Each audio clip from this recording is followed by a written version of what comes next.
નમસ્કાર મિત્રો, સ્વાગત છે આપનું નાની સ્ક્રીનમાં મોટા સમાચારની દુનિયામાં એટલે કે તાતની વાત યુટ્યુબ ચેનલમાં। મિત્રો, આ ચેનલમાં તમને મળશે આજના મુખ્ય સમાચાર, ગુજરાતની તમામ મહત્વપૂર્ણ ઘટનાઓ, રાજકારણ, ક્રાઇમ, સરકારી નિર્ણયો, બિઝનેસ અપડેટ્સ અને સામાજિક મુદ્દાઓ પર સંતુલિત અને સ્પષ્ટ અને સીધી વાત। મિત્રો, મારો એક જ મકસદ છે કે તમને ખોટી અપેક્ષાઓ વિના, ખોટી અપીલ વિના માત્ર સાચી માહિતી આપવી। જો તમારે ગુજરાતની પળે પળના સમાચાર જાણવા હોય તો આ ચેનલને સબસ્ક્રાઇબ કરો, બેલ આઇકન ઓન કરો, લાઈક કરો અને તાતની વાત યુટ્યુબ ચેનલ સાથે જોડાઈ જાઓ। આવો શરૂ કરીએ આજની વાત। તો મિત્રો, આજના જાણીએ એ પહેલા ગુજરાતની હવામાન આગાહી શું કહેવા માંગે છે। સૌરાષ્ટ્ર, મધ્ય ગુજરાત, ઉત્તર ગુજરાત, દક્ષિણ ગુજરાતમાં કેવો વરસાદ પડવાનો છે અને આગામી સમયમાં કેટલો વરસાદ પડશે એ વિશે મિત્રો અંબાલાલ પટેલે માહિતી આપી છે। જે મિત્રો સૌપ્રથમ જાણીએ તો મેઘરાજા હવે નહીં રોકાય। ગુજરાતમાં ચોમાસું ફરી એકવાર સક્રિય બનતા રાજ્યના અનેક જિલ્લાઓમાં વરસાદી માહોલ જોવા મળી રહ્યો છે। છેલ્લા કેટલાક દિવસોથી ક્યાંક હળવો તો ક્યાંક ભારે વરસાદી ઝાપટા પડી રહ્યા છે, જેના કારણે વાતાવરણમાં ઠંડક પ્રસરી છે। હવે આગામી દિવસમાં પણ વરસાદનો દોર યથાવત રહેવાની શક્યતા વ્યક્ત કરવામાં આવી છે। હવામાન નિષ્ણાત અંબાલાલ પટેલે રાજ્યના વિવિધ વિસ્તારો માટે વરસાદને લઈને મહત્વપૂર્ણ આગાહી કરી છે, જેમાં ઉત્તર ગુજરાતથી લઈને સૌરાષ્ટ્ર, કચ્છ અને દક્ષિણ ગુજરાત સુધી વરસાદની સંભાવના દર્શાવવામાં આવી છે। જો કે મિત્રો સૌરાષ્ટ્રમાં વરસાદનું જોર વધશે।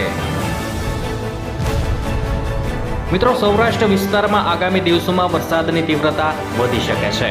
ખાસ કરીને રાજકોટ જિલ્લામાં ભારે વરસાદની શક્યતા વ્યક્ત કરવામાં આવી છે।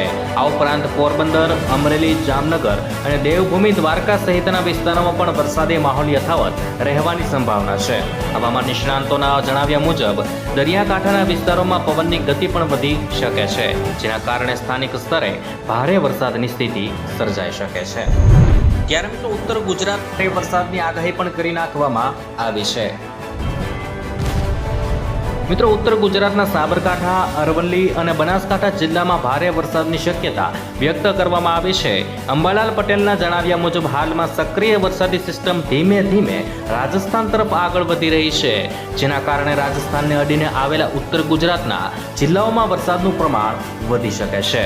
મિત્રો, ખાસ કરીને નીચાણવાળા વિસ્તારોમાં પાણી ભરાવાની સ્થિતિ સર્જાઈ શકે છે, તેથી સ્થાનિક લોકોને સાવચેતી રાખવાની સલાહ આપવામાં આવી છે।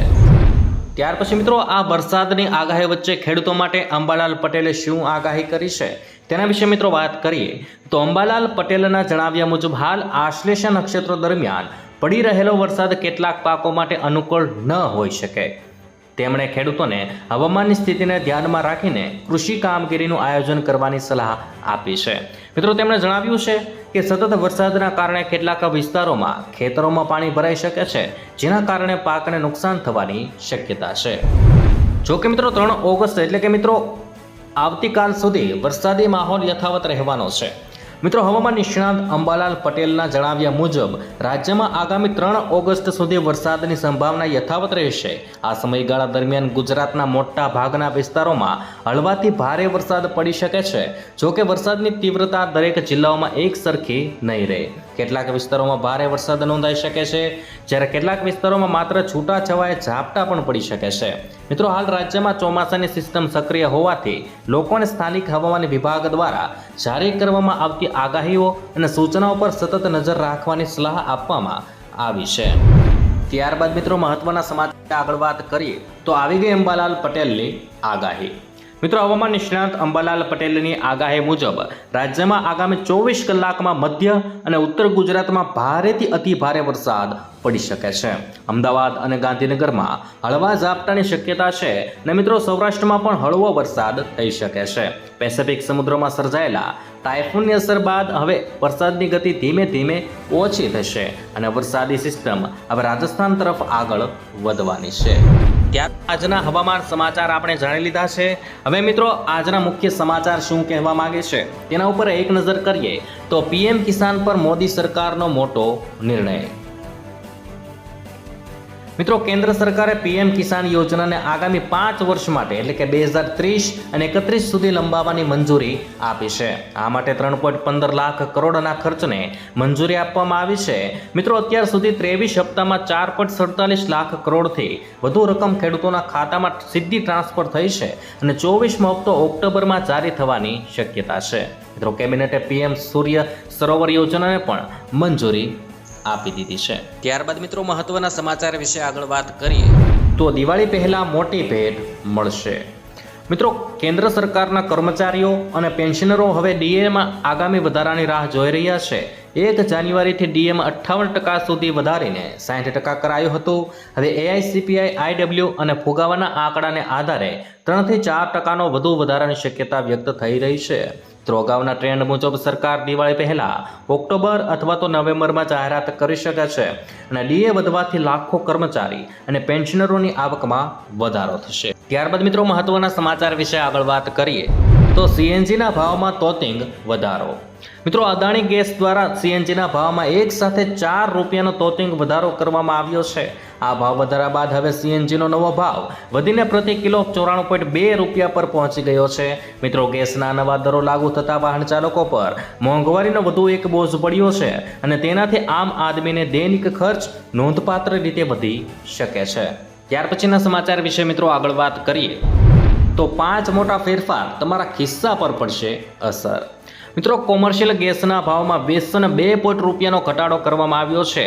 જ્યારે મિત્રો, તત્કાલ ટિકિટ બુકિંગના સમયે જ ટોકન આપવામાં આવશે અને મિત્રો, ઘણી બેંકો તેમના ગ્રાહકો માટે એસએમએસ એલર્ટ અને ક્રેડિટ કાર્ડ પોલિસી ચાર્જમાં ફેરફાર કરી રહી છે.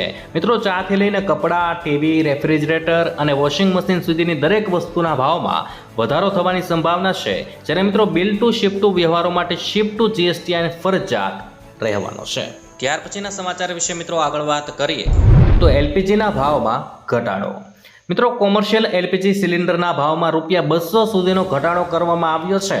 19 કિલોગ્રામવાળા કોમર્શિયલ સિલિન્ડરમાં આશરે 183.50 થી 192 રૂપિયા સુધીનો ઘટાડો થતાં હોટલ, રેસ્ટોરન્ટ અને નાના વેપારીઓને મોટી રાહત મળી છે.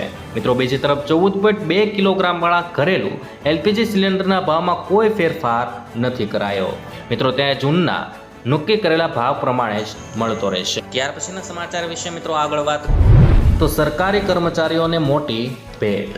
મિત્રો, ગુજરાત સરકારે વર્ગ 3 અને વર્ગ 4ના પાત્ર રહેમારાય નિમણૂક પામેલા કર્મચારીઓની જૂની પેન્શન યોજના એટલે કે ઓપીએસનો લાભ આપવાનો મહત્વપૂર્ણ નિર્ણય લીધો છે. સામાન્ય વહીવટ વિભાગના ઠરાવ મુજબ 15 જૂન 2004 થી 31 માર્ચ 2005 દરમિયાન રહેમરાય નિમણૂક માટે ફાળવણી થયેલી પરંતુ 1 એપ્રિલ 2005 બાદ નિમણૂક મેળવનારા અને બાદમાં નિયમિત થયેલા પાત્ર કર્મચારીઓને ઓપીએસનો લાભ મળવાનો છે.